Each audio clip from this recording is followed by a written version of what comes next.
Check the mic and make sure it sound right, boys. Hello, everyone, and welcome into Debate Night yet again. I'm Hunter, joined as always by Brodie and Silas, and Brodie is already in Emporia, not at Emporia. The World Championship starts a week from today. Is that right? Tuesday? Yeah, Tuesday. Yeah, it's Tuesday through Saturday? Yeah, we go Jones Supreme. Well, it's depending on if you're Pool A or Pool B. But Pool A will have all the high-rated players. It'll be Jones Supreme, Country Club, Jones Supreme, Country Club, Country Club. They'll make a cut after 4 rounds, and then Country Club. And then the finals at Country Club. Mm-hmm. I do think we'll talk about Worlds here in a second, but remind me when we get there that I think to bring up that I don't understand why it's going Tuesday through Saturday instead of Wednesday through Sunday. But we'll talk about that later, because first we got to talk through Des Moines, which happened this past weekend. And the first storyline of it that I think is pretty obvious that I want to get your experience as a player was the weather situation that came in. And then obviously you had to play 2 rounds on Saturday morning. There's several cards that had to do that. How did that change the dynamic of the tournament, do you think? So I think the first thing with the weather is obviously the Disc Golf Pro Tour is very, very cautious. They have, I believe it's a 10-mile radius that they do. So any lightning strikes within 10 miles, they'll pull everyone off. The thing that I think, which is fine, and like you're not gonna see any valid arguments from any players saying like, no, we should be playing right now. Yeah. Because the way it turned out, where the storm cells ended up kind of missing just north or just south, and we're just kind of moving to the. Oh, so it didn't even hit the course, really. No, but it was a really, really bad cell, and I don't know if you saw Gannon's Instagram post, but that was sitting right on top of us in Des Moines, and we were just south of there, about 15 miles or so south. But lightning strikes from that cell were getting within 10 miles from us. So I think that all makes sense. I would say the only thing that was slightly frustrating was it seemed like we could have gone back out and played, but more storms were supposed to come in. And so that's where it was kind of weird, because it wasn't like one of those of like, all right, guys, well, we're just canceling today. No way we can do it. The weather's just trash. It was one of those of like, well, we could send you back out there, but it would probably all be only for 30 minutes, and then we'd have to pull you right back off because these storms are coming. Well, I don't think those storms ended up ever actually coming. So it was one of those of where obviously they were being, cautious with everything. And I can see their side of things of like, yeah, do we want to start up the live stream just to have to stop it 30 minutes? There's a lot of logistical stuff, I'm sure, that made sense to, not just to but suspend the round for the day. Yeah. But it was one of those things of where, me, Ezra, and Calvin were all practice putting outside of our hotel at, 7:30 all the way through to like 8:30. And we were kind of like, man, like at the end of the day, we probably could have gotten 9, 10, 11, 12 holes in. So I understand both sides. And it's one of those where I think if the Pro Tour probably had more resources, that for sure they would have sent people out.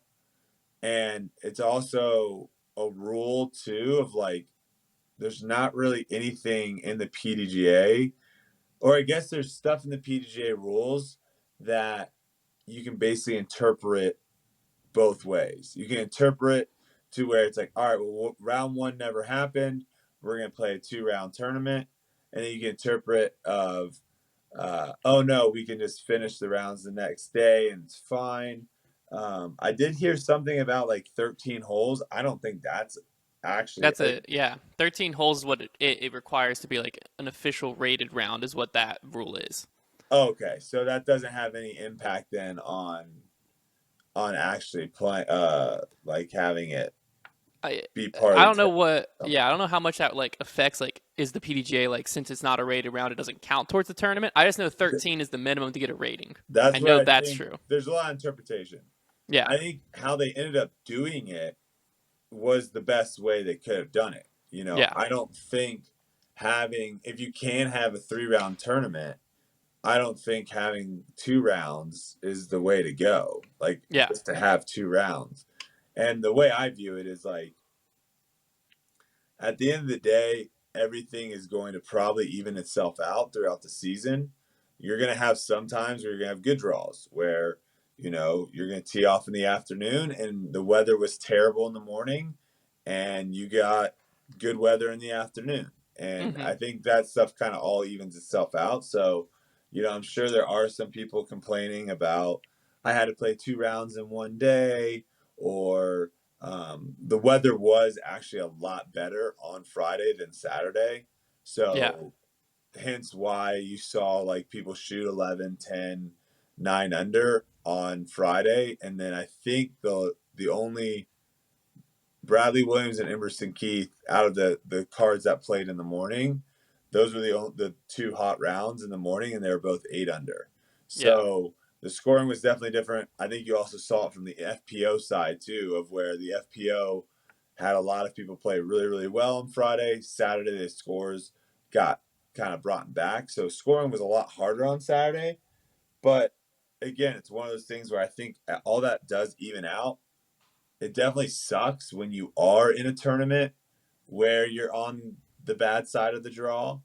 Um, but it's just kind of how it works. The one thing I would say I would say if we were trying to pinpoint something that was maybe unfair and something that maybe needs to get looked at a certain point in time, is the handful of people that are like consistently on feature cards. I have no problem with them being on feature cards. They need to be on feature cards because that's what pays the bills. And that's yeah, ultimately what's going to drive viewership up, which is ultimately going to hopefully bring in sponsors. And then that trickles all the way down to all the other players. So I'm definitely not one of those people that thinks feature cards should be something where everyone should get on and it should be yeah, sprinkled around. But I will say there is definitely a super advantage to being on a feature card consistently and always playing in the afternoon and never having a random 10 o'clock tea time, 10:30 tea time. There's nothing we can do about it right now just because of how the Pro Tour is set up with the Disc Golf Network. But that yeah, is something that probably does need to be addressed and looked into at some point, of where if they aren't super time constraint of like, no, we're only filming at this time, so we need to have the feature cards this time always. That would be something that probably needs to be looked at, because I do think maybe those tee times need to be a little, on the first day at least, need to be a little bit more random as far as when they go off. yeah, yeah. I mean, I definitely. You looking at the tournament, it's pretty obvious that there was a distinct disadvantage to the players that went off Saturday morning. Like you said, there was nothing to be done about it, and it's not really like a knock against the tournament or anything. Was But I mean, Emerson the highest finisher for the people that had to go off 2 rounds? I think so. Yeah, but I mean, you had four of the best players in the world. Which you have five, four. You had Chris, Calvin, Paul, Ricky, all going off Saturday morning, and the best one of them finished 16th, and then you had like 35th, 57th, which for the four of them, typically at least one's going to be in the top. Actually, pretty much, I'd be curious if the stats true, but I would imagine every tournament they start, one of them's in the top 10, surely. Because like the four of them, someone's going to play good. Mm-hmm. So to see all four of them farther down the leaderboard, I think is proof enough that there's a slight disadvantage that Saturday morning. But like you said, they could have been less cautious, but I don't think you ever want the Pro Tour to be less cautious about weather, because Correct. all it takes is one time, one instance with a spectator or a player, and then you have a whole different set of issues versus the issue we're dealing with now is like maybe someone else would have won the tournament, or maybe someone else would have finished in the top 10. Is basically what it boils down to. So, but in that morning group, you were able to put together a pretty solid round. I believe you shot 6 under that morning. Mm-hmm. But then the afternoon round, you kind of struggled through, and it looked like you were getting affected by your knee, is what it seemed like on coverage. Was that mainly just from playing 2 rounds in one day under tournament pressure, or like what exactly was going on? Yeah, so I twisted my ankle pretty bad at Ah, Letstone, and I think that kind of, sometimes when you jack something else in your body, it ends up putting a lot more pressure on another joint kind of in your did you body. like change how you walk and stuff like that? And so I think that ended up kind of tweaking my knee a little bit. And I've been able to manage it pretty well just simply by, reducing the amount of throwing I've been doing and increasing recovery as far as doing the Normatec, stretching, foam rolling, icing, elevating, all those type of things to kind of keep the swelling in check. That day was just a tough one to do where, you start at 7 in the morning, you end up finishing around 12 or so, then you have like a 4-hour break, and then you get back to warming up and then going back out there. It was definitely frustrating because this is a course, one of my favorite tournaments to play. It's also a very fun course to play, and it's one that I think I can be very competitive at. Mm-hmm. And yeah, so I ended up starting fine and picked up a couple bogeys on what was it, 4, 5, and 6, or 3, 4, 5, and 6, I think, something like that, just by throwing OB shots. Five was causing me problems all week, until I finally went forehand the final round. Yeah, I was surprised you weren't going forehand. Yeah, the wind. Was it wind? Yeah, it was just the headwind was really bad on Saturday on that hole, and I told Hmm. myself pre-tournament, like, it was a headwind, I'm going backhand, and I think I need to trust my forehand into a headwind, and Yeah. I wasn't doing that on Saturday. But yeah, those first couple bogeys, those were all just bad shots that all ended up going OB. But my knee was still feeling fine, so I'm not making excuses and saying my knee caused me to throw those OB shots. It wasn't probably until like maybe hole 10 that I started kind of feeling it a little bit, I would say, to the point of where it was starting to maybe affect my timing. And then it took me a couple holes, but then I just started like figuring out how to throw without really using my lower body, if that makes sense. So I was definitely I throwing a gotcha. lot more upper body stuff. I was still able to I think I ended up shooting like a couple under par on the back nine. So I was managed to kind of salvage something. But yeah, that round was very, very tough for me, and I just didn't play well, which was really unfortunate because I was still kind of in the mix at 6 under. Yeah. Um, and I knew obviously that Saturday was going to play pretty tough in the afternoon. It wasn't as windy in the morning, but it was still windier than it was on Friday. So I knew scores weren't going to be as good as Friday. And yeah, I think kind of looking at my tournament and like the overhaul of my tournament, I think one thing, especially going into Worlds, that I really need to work on is just picking my shots. I've kind of gone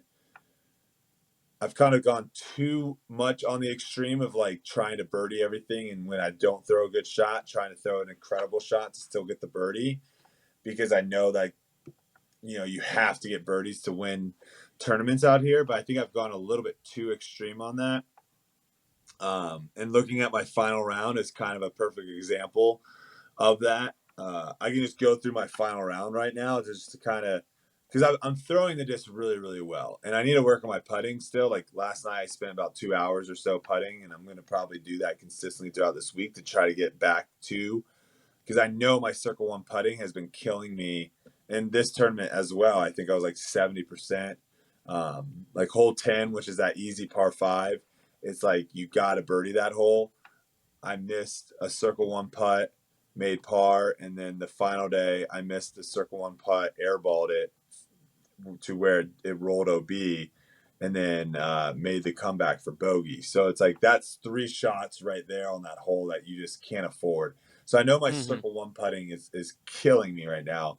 But as far as throwing goes, just to give an idea of how well I was throwing the disc the final day, hole 1, I was circle 1, missed the birdie putt. Hole 2, circle 1, made it. Hole 3, circle 1, made it. Hole 4, circle 1, made it. Hole 5, circle 1, missed it.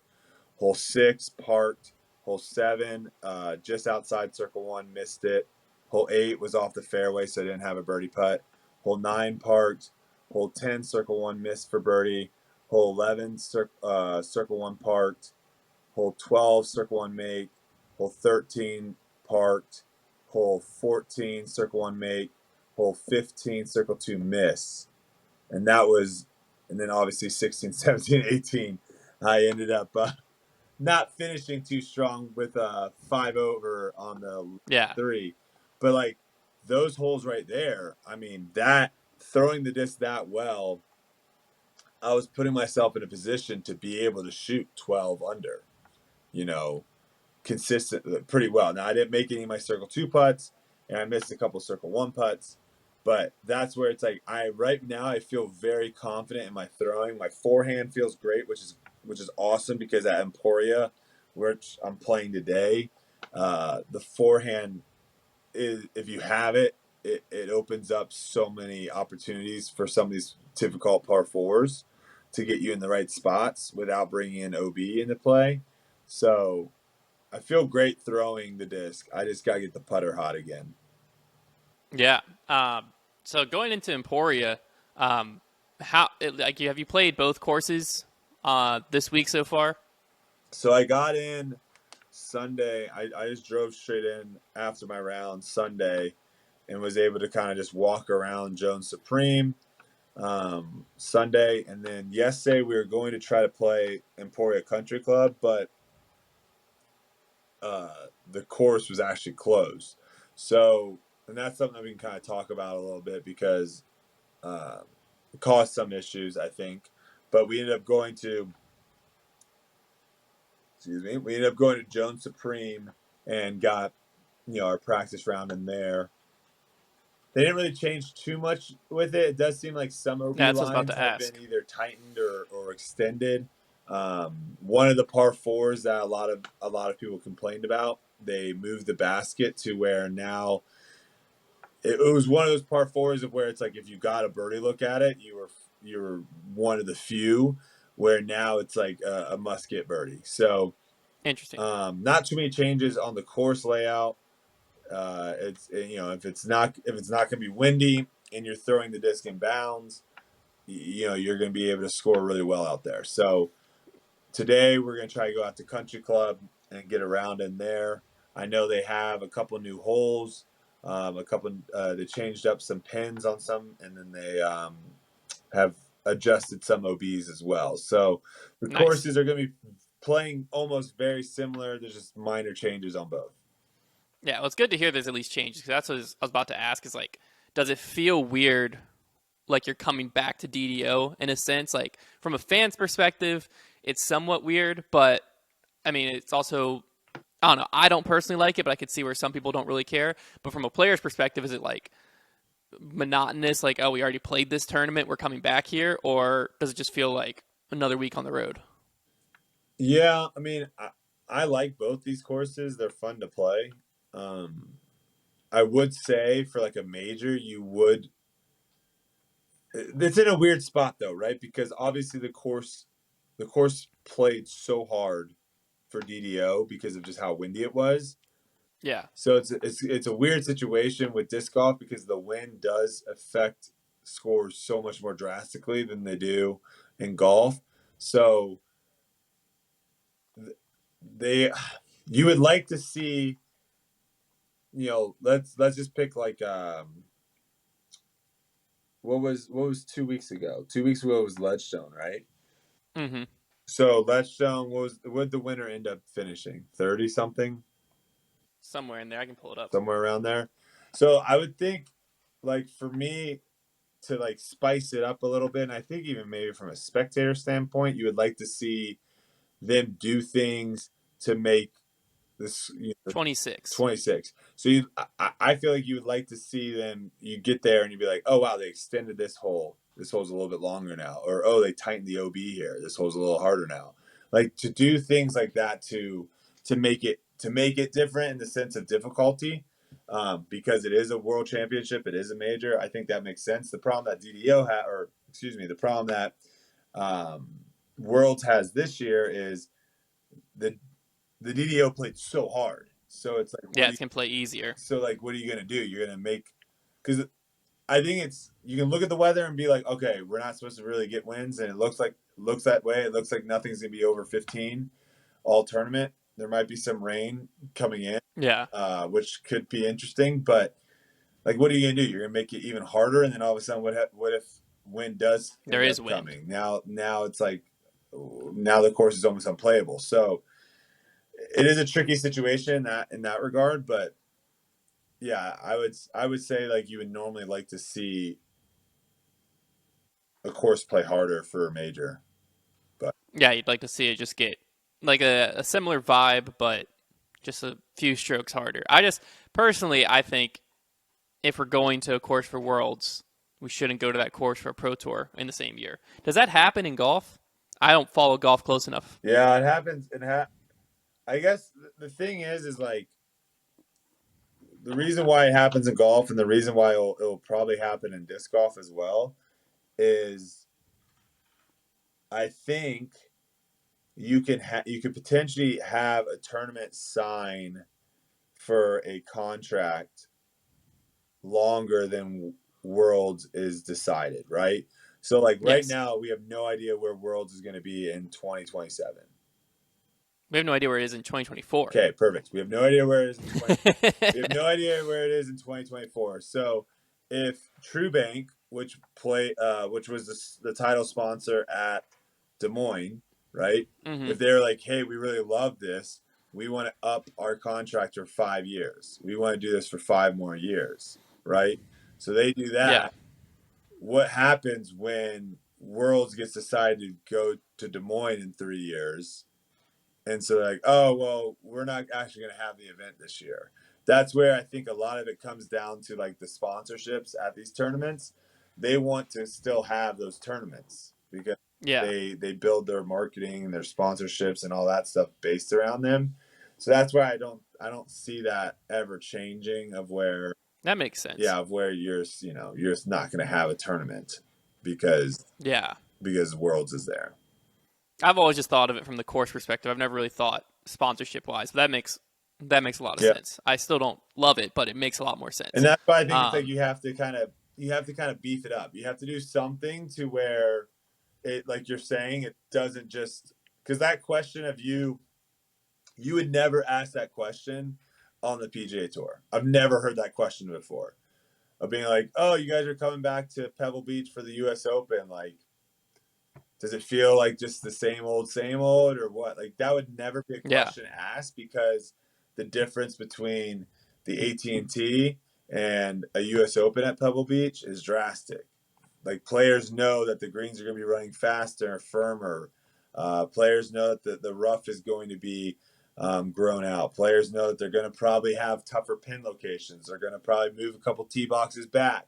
Like the course is going to play a lot more difficult. So I feel like that's easier to change in golf though, because like you don't like a hole you could take the same hole and not really change much about the design of the hole in golf, but like you were saying, let the rough grow in a little bit, let the green, I don't know how you let the green harden up, but obviously they can and stuff like that to where it just plays completely different on the same course. You know what I'm saying? Whereas in disc golf, I mean, you can move the OB in.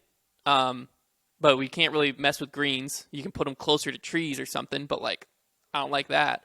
I was going to bring this up. I saw in the debate group, the disc golf debate group, where I believe it was Alex Russell put on his Instagram story. What are your thoughts on that? Yeah, I thought this was so. Alex Russell put on his Instagram story and said, "Are we really going to play a major with branches less than 20 inches from a basket?" I want to hear your and Silas' thoughts on it before I give my take. For those that are listening, we're talking about hole It's like 10 or 11, I want to say, on Jones, and is essentially a basket that sits in between two of those like trees that have like they're almost like Christmas trees, of where they have like the different rows of branches coming out, and like the bottom branches on this tree, on one of the trees, comes out so far that you can almost is touching the basket on one side. So that kind of gives you a visual of how guarded the basket is. But yeah, I want to hear what you Yeah. and Silas think of this.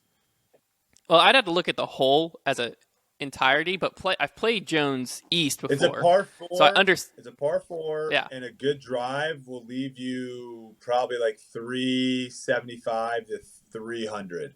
Like people are gonna have 375, 300 wide open shot into the green. And are the trees just on one side of the basket, or is it like The completely So circled? the tree that is the picture that they're showing, that is on the so the photos taken from behind the basket shooting down the fairway.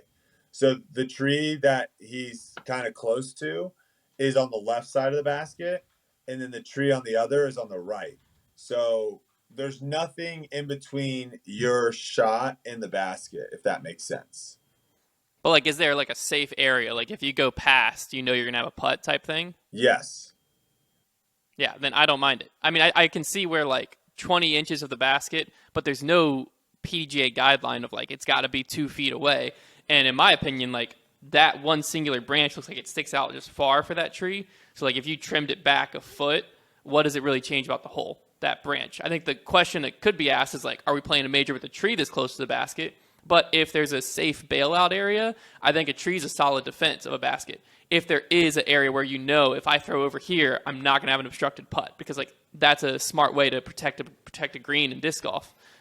If it's fully surrounded and it's like, no, if I get close to this basket, I'm just in a tree. I hate that. But if it's like just strategically placed trees where it's like, yeah, I just got to get 25 long right and I have a wide open putt, then like I think that's a good thing because then it provides not OB but a way to naturally defend the basket without having to get stupid and gimmicky. What about you, Silas? Yeah. Just to piggyback off of that, I haven't seen the picture, but if it's what I'm picturing, I think I don't know. It could be a good thing and or a bad thing, and that is because I feel like if you airball a putt and if the tree is that close, it kind of gives you a safeguard. You know what I'm saying? So it kind of just catches that putt. Yeah. Yeah. So I mean, it doesn't penalize you as much as a wide open kind of green would, but that's just me. So my take on it is this is one of those where it is rewarding more accurate players. So similar to what you were saying, a lot of times majority of times, we see a basket and we're just trying to throw it as close to the basket as possible. We're not thinking about, Yeah. I need to make sure I miss left. I need to make sure I miss right. I need to make sure I'm short. I need to make sure I'm long. We're literally seeing a basket and we're trying to throw it underneath the basket. And if we end up missing any direction, fine, whatever. I'll try and make a 30-foot putt. This is one of those holes where you can't do that. If Yeah. you miss 15 feet left of this basket, you do not have a putt. So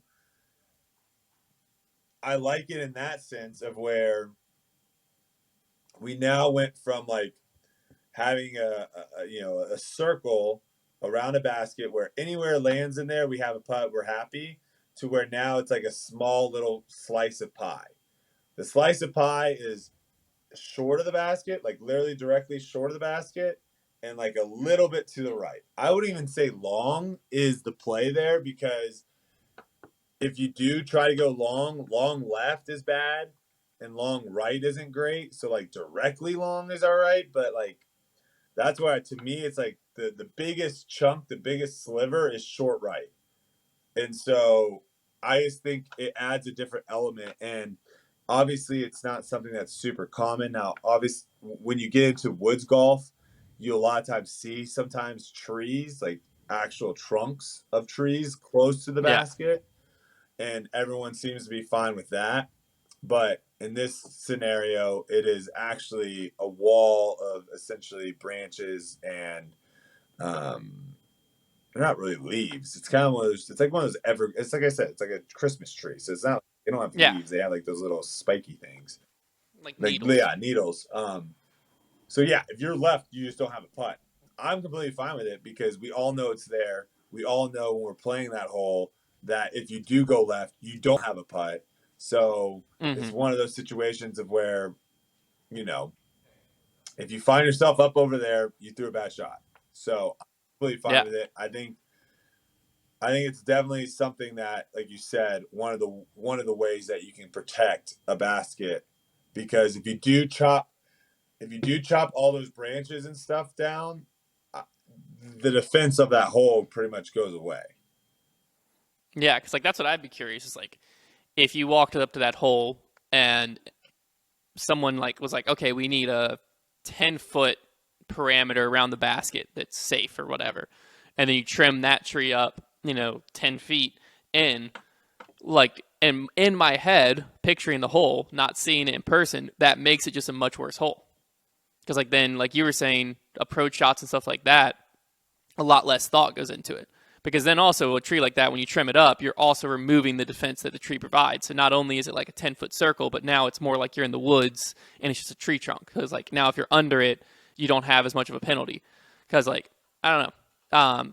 I would also be curious, like, if that was OB that close. It's just a wide open field and there's OB. Like next to the basket like that, would people we complain? just played hole 16 and it was a blind shot. Hole 16 at DMC is a downhill blind shot. OB is 10 feet left and 10 feet behind the basket. So left and long, you're OB, and it's a blind shot. I didn't hear any complaints about that. Yeah, So that's what's weird. It's weird in disc golf because like I feel like sometimes if it's a water feature and the basket's right next to it, like some people might like AMs will definitely say like, well, that's way too close to water. But most of the time, if the hole's designed right, you aren't going to hear pros be like, oh my gosh, I have to have a death putt if I go 20 feet Memorial past. hole number 1. Yeah, exactly. Like But then you put certain things in that situation, and I personally as a player, I'd rather have the tree there than OB because if I mess up, I at least have some type of chance to make a putt, or at least I know I don't have to make a 20-footer for my 3. I can just, or for my 4, I can just lay up and move on. I would rather have that scenario where the basket's still protected, but it's not protected in a way that's going to like get me a stroke penalty.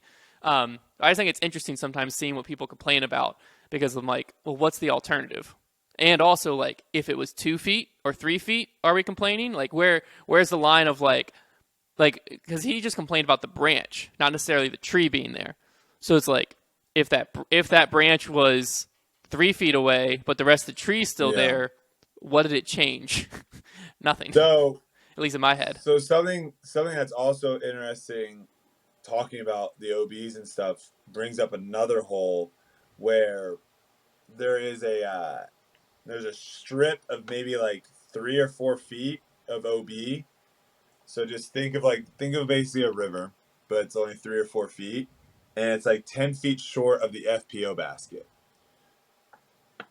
Anything short of this, 4-foot gap is safe, and anything long of this 4-foot gap is safe. That's one of those where like I don't know if I'm a huge fan of that course design. Granted, there might, it's been pretty dry, I guess, up here, so there wasn't any water there. I'm guessing maybe when it rains, there is some water there, so I understand that a little bit. But that course design doesn't necessarily make as much sense to me because it's a little more random. I think you're just going to end up having, because it's so thin, it's so close to the basket, you're going to end up having sometimes people like throw a bad shot and the bad shot gets safe, and someone throw like almost a great shot and it gets penalized. Like, to me, why not just make everything short OB? in that regard, because obviously I know what they're trying to do, right? They're trying to basically say, like, if you want a chance at birdie on this hole, you basically have to pure shot and get over the basket and then have a challenging putt back. But like, to me, it's like to take away from the person that threw a perfect shot and maybe the wind just knocks it down a little bit and it hits and it gets, it's 10 feet short, but now it's in this OB, versus the person that like doesn't even hit the gap and like hits a tree and drops down. Like, I don't think those two people should get the same score. So I think that's where it's like, if you could go OB all the way from the tee, now you're setting up to where like only good shots are getting rewarded. Everyone knows you need to throw this past the basket. Well, if that OB, instead of being the entire way back to the tee, if that OB was 20 feet wide, does it change how you feel about it? I think if you go, the only thing is, though, here's the only thing I don't like about that. If you do like 20 feet, 30 feet, 40 feet wide, what you're going to end up having now is you're going to end up having people not even going for it.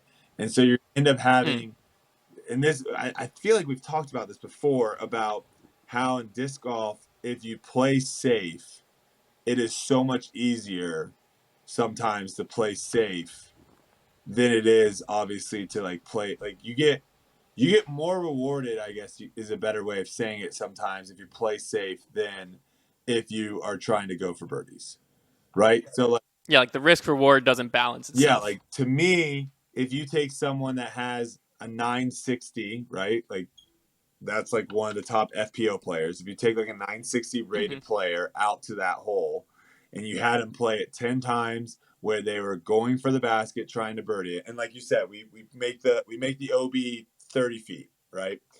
You play that hole 10 times trying to go for the basket. Sure, they might get it a couple times, but they're probably going to get several bogeys as well. So do they end up shooting under for that? Probably. I would say they probably don't. And then you have someone saying, same rating, play it 10 times, but just play for par. They can literally just pitch something off 200 feet, jump putt par every time, like without fail. So that's where it's like those certain course designs, I think sometimes will. And I feel like they did change. Oh, they did that on like hole 1. That's a good example. Hole 1, you remember the island hole? A lot of people had like talks about that. They added another barrier of rocks behind. So now the wall behind the basket is probably like almost a foot higher. And then they also have made the drop zone like 40 feet instead of like 60 or something. So the OB is all the same. So you can still just kind of jump putt off and jump putt on and make your par and move on. But I think they are obviously trying to do things to entice people to go for it versus laying up. So, but those are all very interesting things of like, how do you make it to where, because that's how you're also going to get a lot of scoring separation, is if you remove the easy par. If you remove the, okay, I'm just going to play this hole for par. I can't birdie this hole. Like, those people that are just like, I can't birdie this hole, so I'm just going to play it for par. If you can somehow remove that of where it's just an easy par, move on. I think you're also going to see some more exciting disc golf, but it's hard to do. It's definitely a fine line. We're going to keep talking about Worlds here in a second. Before we get into that, I want to take a moment to thank the sponsor of today's podcast. Do you guys happen to know what the fastest growing crime is in America? Fastest growing identity theft. You are right. It's identity theft, and there's a new victim. Yeah, there's a new victim every 14 seconds. I don't know if you guys ever had, That's terrible. It's not. Well, you were right. You can cheer for being right, but don't cheer for identity theft. But I've personally had like my credit card information stolen before, and you just go on, and it's like that scary moment of like, hey, Liz, did we actually spend this much at Amazon? And she's like, no, and you're like, okay, thank goodness. But it's obviously a very scary moment. Weird too that we like. People talk about this a lot because when you're in Europe and stuff, they bring like the credit card thing to your table, like when you're at a restaurant. So like your credit card never leaves your hand. But like here in the States, we just hand someone, some random stranger that we just met, we just hand them our credit card, and we're just like, That's a good point. And that's kind of what you do with your information a lot of times online. And that's why I'm excited to partner with today's sponsor, Aura. That transition, I mean, I'm pretty proud of that. Aura's identity theft protection, fraud monitoring, VPN, password management, and antivirus software all combined into one easy-to-use app. You might have one of these services already, but if you don't have all the tools, it's like locking your front door but leaving the back door wide open. Those who've had their identity stolen are often shocked when it happens. Imagine trying to log into your email account one day only to see the password it's changed hours ago, and then you start getting notifications of activity from your bank, credit cards, crypto accounts, etc. It's a scary and unfortunately a reality for far too many people. Thankfully, Aura monitors the dark web for your emails, passwords, and social security numbers and sends you alerts fast right to your phone and email. Trevor and I actually both have signed up for this. And Trevor, within like 5 or 10 minutes, it found his main password on the dark web like 2 or 3 times. And I, fortunately, didn't have my password on the dark web, but it found my information, my passwords being sold by like these whoever scumbags do that, and was able to, help prevent that from happening. So pretty important service here. It also gives you near real-time alerts on suspicious credit inquiries, like if someone was trying to open a loan or credit card in your name, and the VPN allows you to stay anonymous online by keeping your browsing history and personal information safe and encrypted. So protect your family and yourself from identity theft at aura.com/foundation disc golf. It's also linked below in the description. And if you sign up right now, Aura is going to give you a 2-week free trial with our link so you can see for yourself how many times Aura finds you or your family members' personal info on the dark web. And if you sign up, let me know in the comments down below if your personal information was compromised, because you're not going to regret checking. So huge shout out to Aura for sponsoring today's identity podcast. theft happens a lot too in disc golf. People just taking, they find a disc and it has your name on it, and they're just like, you know what, this is mine now. That's mine now. Yeah, that's true. Maybe Aura can get into disc golf. I don't know if you can solve that one. We skipped over this at Des Moines. We'll come back to Worlds a little bit. We skipped over about the results a little bit at Des Moines, because obviously with the way that the tournament shaped out, like we had some unfamiliar and some familiar faces at the top of the leaderboard. Yeah, well, Evan Smith, we got to see at the Battle for Bedford. That kid's good.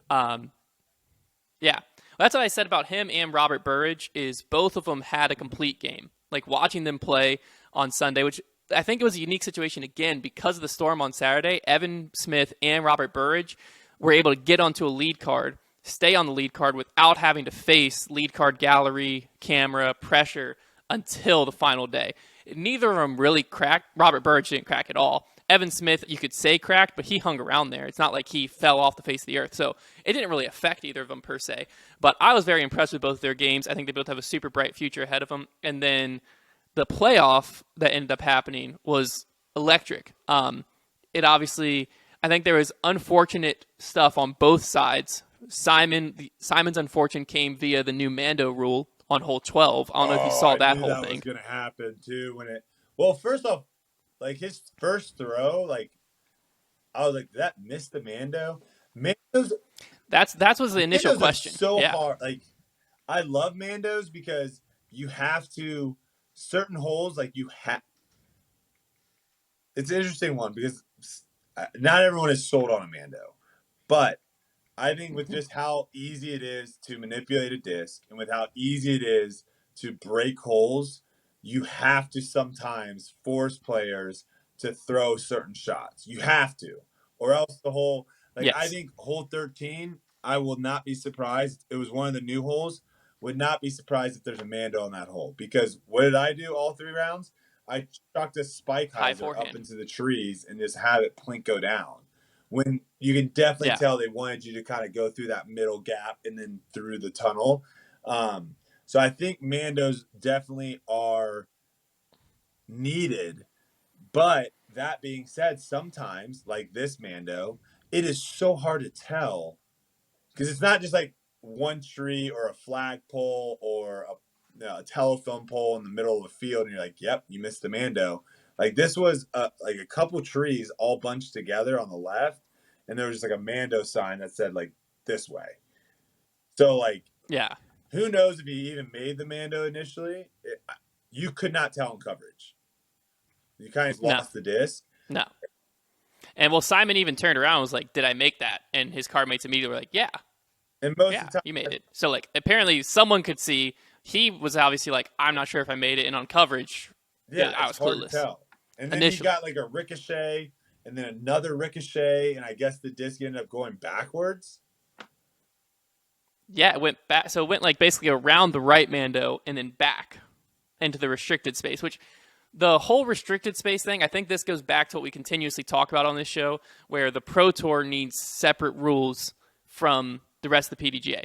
Because the whole reason, from my understanding, that the PDGA came up with this restricted space, restricted plane idea is because a lot of times Mandos are used for safety, which my opinion on this has completely changed. If you go back to like early grip locked episodes, I always talked about how I thought Mandos should only be used for safety, and they were stupid to have just like in the air.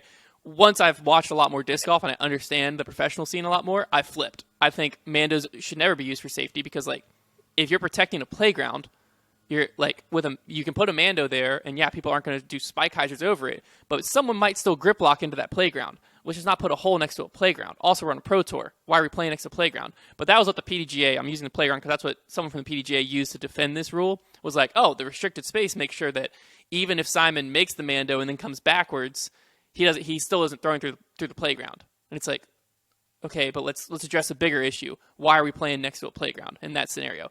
But a Mando, like on the Pro Tour, most of the time is used, like you were just saying, to ask you to do this shot. Simon executed that shot, right? Once he executed that shot, he then got penalized just because he got through the gap and then got kicked backwards. We got double also, penalties, right? Like, that's where I don't like the double penalty there, because he would have been penalized enough, I think, because he trying to get up and down from the there. Mando, so that's fine, but it wasn't a good shot. So it's the same exact thing as someone that makes it through the Mando and has it turn over into the crap over on the left. Like, their penalty now is they're in the crap and they got to try to figure out how to get up and down. Could he have gotten up and down from where he was? I don't know. It's tough to say. They never really gave us a good angle. I mean, I would like to think that he probably had a shot, but it wasn't. He would have had at least a chance to give himself a putt. So, yeah, I mean, I'm not a fan of that rule. I think that rule. Well, I don't understand it. I don't get it. I get what they were initially thinking about it, but I think they're thinking in the scope of like local C tiers and B tiers. And then when you take a rule like that and apply it to the Pro Tour, you get something like this, where it's like, this is where it's stupid. It doesn't make any sense. We already have like the luck factor, I guess you want to say, of where on that hole, for example, there's OB right of the basket, right? So you could have a situation where someone throws it through the Mando, clips a tree, goes OB right. Someone else throws it through the Mando, barely misses a tree, and not OB. So you already have like those kind of kicks. I don't think we need to add in like an extra element of something where it's like you make the Mando, but you got a really unfortunate kick, and so now you actually didn't make the Mando. Like, I don't think we need to add in more elements of like flukiness to basically cause issue. Would be what I would. Well, then the other tweet I put out was, if we are doing this, if we are saying restricted space, restricted plane, it's got to be clear, because like you had Jeff Spring and the entire card staring at this thing for like 4 minutes on coverage, and they couldn't decipher. I'm like, at that point, like, how are we calling that where he didn't make it? Because where they are on that right side, because it's based off of the right side Mando, where they are on the right side, the basket is kind of tucked in behind these bushes up by the green, because I'm pretty sure it's perpendicular. It should be perpendicular. No. The TD can draw at whatever angle they want. So they just had to go off of what arrow what angle he drew the arrow. Just off of the arrow? Just the arrow, what direction that's pointed. That's it. No, the TD can just, like, the PDJ put out a graphic, and the TD can decide what angle that Mando goes. So like it could have been pointed back to the T, and then he's completely fine. But like it's pointed out, and then it was just an arrow. So then it's that's what you heard Evan Smith and them saying, like, which way is the arrow for those pointing? Too, we're not even talking about like there was spray paint on the ground with an arrow saying continue this line. We're literally talking about an arrow that is like a cardboard or wood arrow that is on a tree. That's like, Oh, was that it? We couldn't tell on coverage. We just heard them talking about the arrow. I don't remember seeing anything on the ground. I could be wrong. I didn't know. But regardless, even if it was on the ground, it's just a painted arrow on the ground. In my mind, like, if we're using that, you got to have a string like 30, 40 feet or a line or something to where that decision happens immediately. You have to have a line like really far to the point of where you're like, it is impossible for anyone to go further than this. Well, that's what someone, when I was, this OB rule that a TD taught me is when you're painting OB lines as a TD, go to where you think it's impossible anyone could get here and then paint another 30 feet. And then you should be okay. So I think that applies to this Mando rule is go where it's like, this is impossible for a disc to get all the way over here and then add like 20 feet to it. And then you should be safe. That's a good way to think about it. Regardless, let's not add just 1 foot max little arrow and then have the entire card and the literal commissioner of the league staring there and be like, I don't know. Tough call. I have no idea. Because the rule also says it has to clearly cross. So why are we adding ambiguity to the rule by putting the word clearly in there? Because then Simon could be like, hey, guys, we've stared at this 5 minutes. I think it's safe to say I'm not clearly in the restricted space. The one thing I will say about Simon, though, this is playing with him and watching him, is he is one of the guys that you wish you had everyone on tour of where he knows when there's a rule like that. He could have easily kind of bullied his way or basically was like you were just saying, like, all right, we've been looking at this for way too long. You guys don't, I'm safe.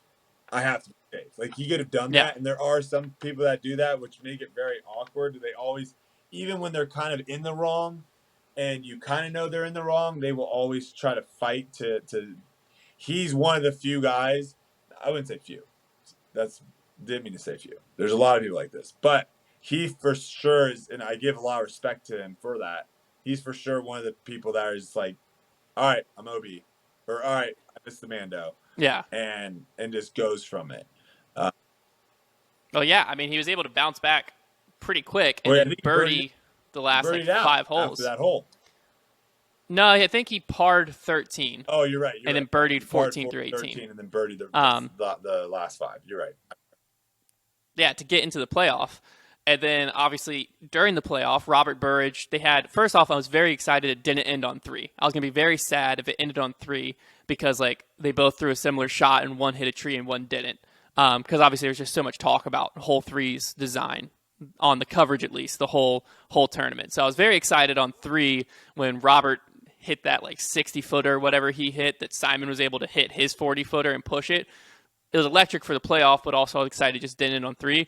And then Robert obviously Stumpgate threw an insanely good shot on hole 4 and just super unlucky break. Just got massive skip off a stump, and it didn't even leave him a wide open 40-footer. Put him behind a tree where it was a very. Actually, I'd be curious your take. What are you running that putt? Or are you laying that putt up? His putt on hole 4. Scuba, so it'd be like a soft. It'd be a soft run. But if you're not comfortable throwing a scuba, then you lay up. You don't, because here's the thing, it's a numbers game. The percentage of you making that putt is drastically smaller than the percentage of Simon missing his putt. Right? So you do the numbers. Like, you making that putt, 5%, 3%. And if you miss, you're pretty much now if you miss the putt, if you're trying to make it and you miss the putt, Simon wins. So you're giving Simon at that point a drastically huge advantage versus Simon obviously he just cashed it in and it was no doubt. But I would still say, like, there was maybe a 50-60% chance Simon misses that putt. Right? You got to take those odds. You got to take those odds. Yeah, because I think what people are getting confused with a little bit is, like, this scenario is a lot different than some of the other scenarios where look what you did always on hole 3. He misses that putt, there's a good chance that goes into the water OB. But Simon, but I like that run. Simon was in a much better position on hole 3 to birdie. He was just outside the circle. So it's like, in that situation, you got to think Simon's going to make his putt. Yeah. Well, I'm like, that's what I'm saying is like, we've talked about in this podcast and on Grip Blocked a lot of like, when you're in a late game scenario, taking it into your own hands. So it's not like, you don't want to give someone else the chance. Like if you have a chance to win, you want to take that chance and be aggressive in that scenario, but not always. Because this scenario, in my head, the two options are, if I miss this, I'm handing Simon the win. If I lay up, I'm forcing Simon to take it from me, basically. Because there's also the scenario of like, I lay up, Simon runs it, clanks off the cage, and it rolls OB, I win. Like that hole, that green's so, finicky that you would hate to... It comes out weird. Yeah. There's a lot of other ways that you still win if you lay up. If you run it, there's only one way you win. And it's if you make it and Simon still misses his. So, like, pretty much either way, you need Simon to miss his putt. I'd rather lay up. But, yeah, I think it was a general consensus he did the right thing. No, yeah, that's what I'm saying. If it was wide open, I might be having a different conversation. If it was like a wide open 40-footer, yeah, maybe run it because you're feeling great right then. But with that tree, 40-footer, it was like probably closer to 50. No, it was like 45. Yeah, because Simon was at about 40 and he was inside. It was obviously probably close to 50 with a tree. Like he was gonna have to throw some weird Annie putt or some like high hyzer putt from like 50 feet. Like he did the smart thing there, and it just didn't go in his favor. It didn't work out, and it's one of those situations, though, as a player, you hope like that wasn't your one shot. And after watching him play and seeing like, all the tools he has, like it wasn't like he just had a magical run, like he showed that he's a player. And I think this is so exciting for the Pro Tour too now, is like, because of how disc golf has been in the past, and because of how, like I said, the same people get on feature cards over and over and over again, and you only ever see feature cards. So you never see, the person, you never see Chandler Kramer, who was 10 under through 12 or 13 under through 15 or whatever he was. Like it's very hard a lot of times to see those people having those crazy rounds. So like the name recognition a lot in disc golf is so small, but it's starting to get to the point of where guys are popping off and where you can see these guys jumping up leaderboards and stuff. And I think that just makes it so much more interesting to where, it can come from anywhere. It can really come from anywhere. Someone can have a hot round and all of a sudden, boom, they're up in the competing for the win. So this is what makes, these individual sports so exciting, is when you have a wide variety of people that can pop off at certain tournaments and have a chance to win. Yeah, no, I fully agree. It did not have any feel like this was the last time we're going to see Robert Burge or Evan Smith, because their games. There's some players where it's like, oh yeah, this course fits that play style, or but you can see all these holes in their game, and it's just one area is really working. You couldn't really see too many holes in their game, and they also didn't seem to be cracked by the pressure. I think part of it is Robert Burge especially had such a successful amateur career, winning, I believe, 2 majors as his AM, to where he's been in the hot spotlight, been in that type of pressure. Obviously, it's a different type of pressure, but once you've proven you can win in high-pressure situations, that's a whole different skill that you have to put yourself in high-pressure situations to be able to develop that skill. And to have this type of quality scenario, I guess you could put, this early in your career, highly unlikely that's the last we see of him. So and the other very exciting stuff. It wasn't like he was, it wasn't at like a silver series and he was going toe to toe with another person that's never won before. He was going against I don't know what your guys' power rankings are, but probably the number 1 player in the world. We have him at number 2. You have Ricky still 1? We have nobody at number 1. We said nobody deserves number 1 right now. We have Eagle as a ghost number 1, and we said depending on what he does at Worlds, it's his spot. Okay. He just has to take it. So we have a blank number 1 right now. I think Simon's the number 1 player in the world. Well, that was the next, but the tough part is his last 3 finishes were like 25th, 23rd, 16th, and then first Sure, again. but he's had 3 wins, and So is Ricky. And Ricky just won last weekend. Ricky did win last weekend. But, I mean, your power rankings, you got to go off of, like, you have to, this week, if you're doing power rankings, this week has to count for more than the previous week. Yeah. Well, we were looking at 16? Going into Worlds 20-something, I think. Or maybe last week might have been 16. It was either 23rd or 16th, somewhere in there. But we were also looking like going into Worlds, Eagles coming back for Worlds. Eagle, the only history we have with him is he just showed up and shot incredible European Open, and if it wasn't for Paul, would have absolutely bullied everyone. So it's like Eagle's probably the number 1 player going into it. Right up Eagle's alley, of course. That's what I'm saying. Like, going into Worlds, I feel comfortable saying Eagle's the number 1 player in the world going into Worlds. But he also hasn't played, so that's why we put him in that ghost spot where it's like, this is his spot. He hasn't taken it yet. Depending on what he does at Worlds, it's his. So that's where we ended at.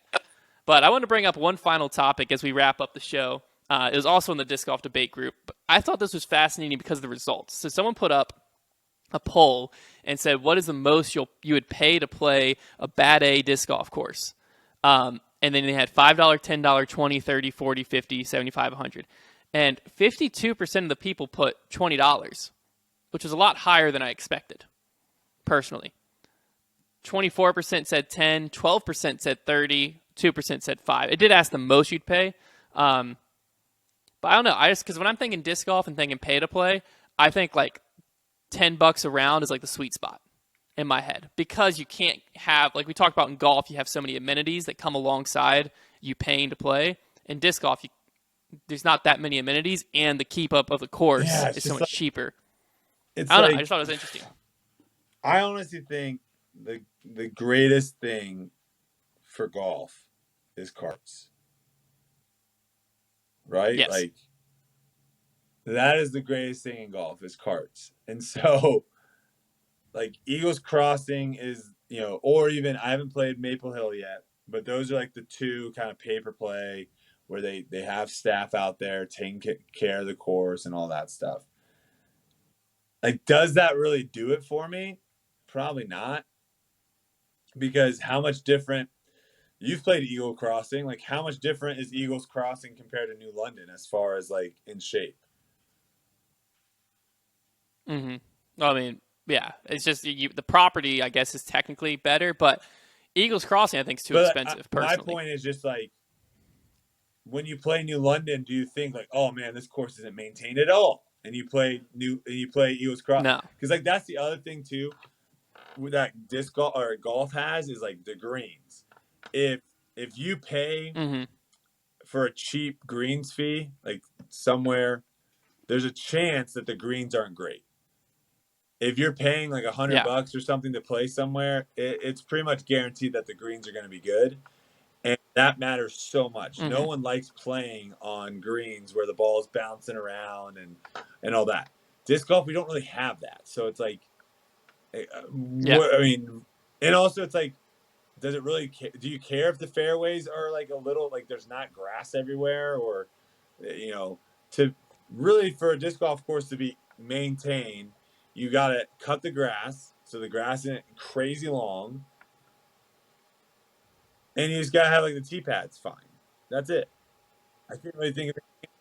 Yeah. Well, I think the one key, because this will bring us back to Worlds slightly to wrap it all up, is the one thing that's nice about pay-to-play courses is a lot of times it's only disc golf. So that is the property. So you're paying to not have people camping in your fairway or being on another property. Like sometimes the pay-to-play courses right now are on golf courses, and you're paying, but you don't feel like you belong there to a certain extent. Or like you were just saying at Emporia Country Club. We're playing with golfers today. Yeah, Worlds is there next week. Yeah, Worlds is there next week. You have golfers. Course is closed on Monday. Hope the course surely isn't closed next Monday. Which that would be something. The way that it's set up right now is the PDGA. You have to have the course set up 4 days in advance. So yes, Friday, Saturday, Sunday, and Monday are like the official practice rounds. However, I think Saturday, like Jones is closed because they're doing the mixed doubles there, like the whatever. So Interesting. that kind of knocks I out don't like one of the that. practice rounds on Jones. But I guess we can finish the show with just like your thoughts on that. If like, is 4 days enough? Because the the thing with disc golf is like so many holes are so like it's not just you don't just walk up to a 300-foot shot and go, oh, this okay, 300-foot shot, this is the disc, and you go to another 300-foot shot, oh, it's the same disc. Like so many holes are very dependent on not just the wind direction, but also just like the shape of the hole. Like the fact that you can manipulate discs so much, and you might be able to throw backhand, forehand, rollers. Like I think you do need more time to figure out what you're going to do at holes, and more time to practice than you do like in a golf situation of where you can play one round of golf and sure you might not have all the kind of all right I want to miss on this side of the green because this side's like that stuff takes a little bit of time to figure out. But for the most part, you can get through a round of golf and kind of have an idea how to play the course. Where disc golf, a lot of times you still Yeah. have like these question marks of like, okay, I played that hole, but I still don't know if this is for sure the play or this is the play. And now you add the fact that we're doing 2 courses. So we have to learn 36 holes essentially. Is 4 days enough? That's a good question. Like, is having the course set up 4 days before the World Championship? Also, where we are playing a 5-round event, we're not even playing 4 rounds. We're playing 5 rounds. Is 4 days enough? Yeah. Well, I think 4 days is enough to have the course fully set up. Meaning, like 4 days before, you need to have like where signs are going to be, OB lines like fully painted, all of that. But I would think a week before you should have like the OB flagged, or like at least so the players have an idea when they're playing it. It's not like for instance Winthrop Gold. If you show up to Winthrop in the off season and the ropes aren't up, that course is like nothing compared to when you show up at USDGC because the OB changes it so much. So like if you go out to Emporia and you have a rough idea of what you think the OB is going to be, and then you're like, oh, this shot works perfect. And then you get to there, you play that, today through Thursday, and then you're like, all right, Friday you show up and you know exactly what the shot is, and it's like, oh, this shot I practiced all week's OB because nothing was flagged, and then on Friday they just paint it. I think that's where like I'm okay with the course being fully set up 4 days before, but I do think it should have. Okay, perfect. Because I think to me that's the line of like you need to know at least when you're practicing like safe, not safe, and then like if the banners and like the course gets finished like polished 4 days before, that's completely fine because most of the time that type of like end final touches aren't really changing your play too much. But yeah, if you showed up and like some of these courses, a hole might just look like it's a wide open field, and then you get there and like once they finish the course, you're like, oh shoot, all this OB's here, and I had no idea or something. That's where I don't think 4 days would be enough. But if the OB's like flagged and stuff to where you know, but the PDGA, the 4 day limit does make it where if they wanted to, they could just go out Friday morning and do everything, and to where you could be playing and like have no idea what it's going to be like, and then Friday the entire course changes. Policy needs to be addressed because you could say like, oh well, the course just needs to be set up because like you kind of just threw out 7 days or whatever, and you just threw out a day. Like I think it does need to be addressed of like, is it 4 days before? Is it 5 days? Is it 6 days? What is it actually? Because you can't necessarily just do like after the last event, right? Because if they knew, I'm sure they did, that people were going to leave Des Moines and come straight to Worlds and be here on Monday, they're going to be here Monday, Tuesday, all those days, and the course isn't set up till Friday. Like that might cause some issues, right? But the problem is like, okay, well, what happens next year if the event before Worlds next year is a Silver Series? And you have some of the top people being like, well, I don't need points, so I'm just going to go straight to Worlds 2 weeks before. Like, okay, well, now you have a bunch of people there 2 weeks before. Does the course need to be set up now, 2 weeks before? So I do think there needs to be, right now it's 4 days. I do think there needs to be an actual number of days that the course needs to, and like you said, I think that's a good way of saying it, where the course will be like laid out, like as far as playing wise, you can play the course the way it's going to be played X amount of days before the event. And 4 days before the event, the course will be finalized as far as, like you said, banners, bleachers, all that stuff. But I think that's the question of like, I think that number is probably 6. That's kind of what I would like lean towards. And that basically gives you, if you do come in on that day, it gives you 3 days to practice one course, 3 days to practice the other course. And I think that's plenty of time. Yeah, I think 6 or 7 is, that's just the number in my head where it made the most sense. So, but yeah, I mean, because I don't think Emporia, I don't think there's gonna be really issues of like, oh my gosh, like they seem to have everything under control. Like you were saying, that it's already painted, but you could see where it could be an oh my gosh type situation in the wrong scenario. Last year they painted OBs. Yeah. Yeah, didn't they change OBs overnight like one the night time before or something before the tournament, and like people were throwing shots and being like, "This was in bounds yesterday. Now it's not." You know, you just want to try to eliminate those as much as possible. Yeah.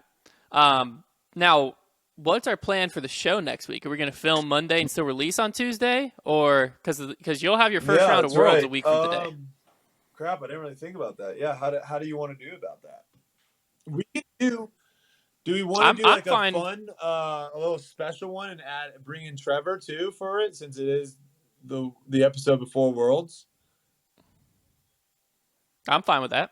Yeah, do it on. You want to do it on Monday? We'll film on Monday, drop it on Tuesday. Yeah.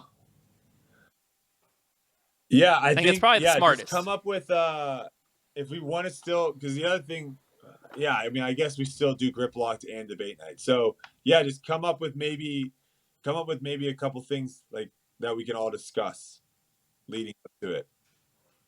Yeah. Be good. Perfect. Yeah. We'll do. All right, so that'll be the plan. We'll make a debate night World special, and we'll definitely have you predict what your first round's going to be, because by the time it comes out, your first round will be over.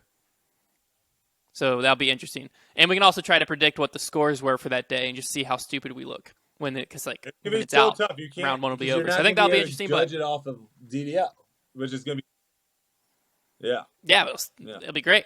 It'll be perfect. Thank you all so much for tuning in. Hopefully you enjoyed. Week off this week, technically, for the play, and then World Championship starts next Tuesday. But like we just said, we'll be back here same time, same place for you to enjoy. We'll talk to you then.